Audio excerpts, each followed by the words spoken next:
আমরা জনবসর মন্ত্রণালয় থেকে যে over the last 50 to 60 years যে সকল বিসিএসের ব্যাচের যে পদোন্নতি হয়েছে সেই পদোন্নতি যারা বঞ্চিত হয়েছেন তাদের বিষয়গুলোকে আমরা সহানুভূতির সাথে আমরা বিবেচনা করছি এবং আমাদের ইতিমধ্যে আমরা কাজ শুরু করে দিয়েছি। আমাদের সবগুলো এসএসবির মাধ্যমে আমাদের সকল ব্যাচের যারা প্রমোশন পাননি তাদের বিষয়গুলো আমরা এই বিষয়গুলোকে এখন সামনে এগিয়ে নিয়ে যাব দ্রুততম সময়ের মধ্যে। যারা বিসিএসের যারা সুপারিশপ্রাপ্ত হয়েছিলেন পাবলিক সার্ভিস কমিশন থেকে 28 থেকে 42 ব্যাচের তাদের বিষয়গুলো আমরা উপস্থাপন করেছি মাননীয় প্রধান উপদেষ্টার কাছে। আমরা আশা করছি আমরা আগামী কাল বা পরশুর মধ্যে এই বিষয়ে আমরা একটা সুস্পষ্ট একটা প্রতিকার দিতে পারবো। মন্ত্রণালয় বিভাগগুলোকে ফাংশনাল করা, দপ্তরগুলোকে ফাংশনাল করাটাই হচ্ছে এখনকার মূল কাজ। সেটার জন্য যেন যে কাজগুলো সচিবালয় পর্যায়ে বা দপ্তর পর্যায়ে নিষ্পত্তি করা যাবে সেগুলোর জন্য নিষ্পত্তি করা হয়।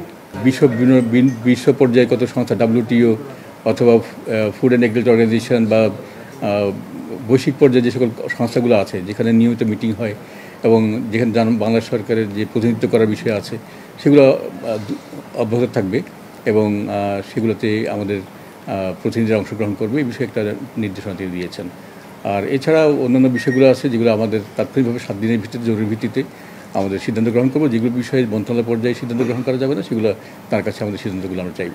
জনপ্রশাসন মন্ত্রণালয় সবসময় পদোন্নতি এবং পদায়নের দায়িত্বপ্রাপ্ত মন্ত্রণালয় এবং সেই মন্ত্রণালয়ের দায়িত্বপ্রাপ্ত এবং পদোন্নতির বিষয়গুলো কতগুলো আইন কানুন দ্বারা পরিচালিত হয়ে থাকে। তো আমরা সেই আইন কানুনগুলো পরিচালনা হয়েই আমরা পদোন্নতিগুলো হয়েছে।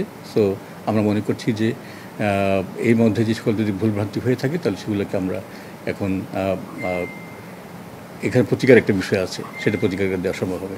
যারা যে মহৎ উদ্দেশ্য নিয়ে যে পরিবর্তন সেই উদ্দেশ্য সাধন হয় এবং উদ্দেশ্যকে আরও বেগবান করে সামনে এগিয়ে নিয়ে যাওয়া যায় সেই বিষয়ে তিনি নির্দেশনা দিয়েছেন এবং কতগুলো জরুরি বিষয় আছে যেমন সার আছে, খাদ্য আছে, বিদ্যুৎ, জ্বালানি, বন্দর এবং রেল এই সকল বিষয়গুলোকে দ্রুত ফাংশনাল করার জন্য তিনি নির্দেশনা দিয়েছেন এবং এই ফাংশনাল করার জন্য স্থানীয় পর্যায়ে যে সকল সিদ্ধান্তগুলো নিতেই হবে সেগুলো যেন জরুরির ভিতরে নেওয়া হয় এই জন্য তিনি নির্দেশনা দিয়েছেন।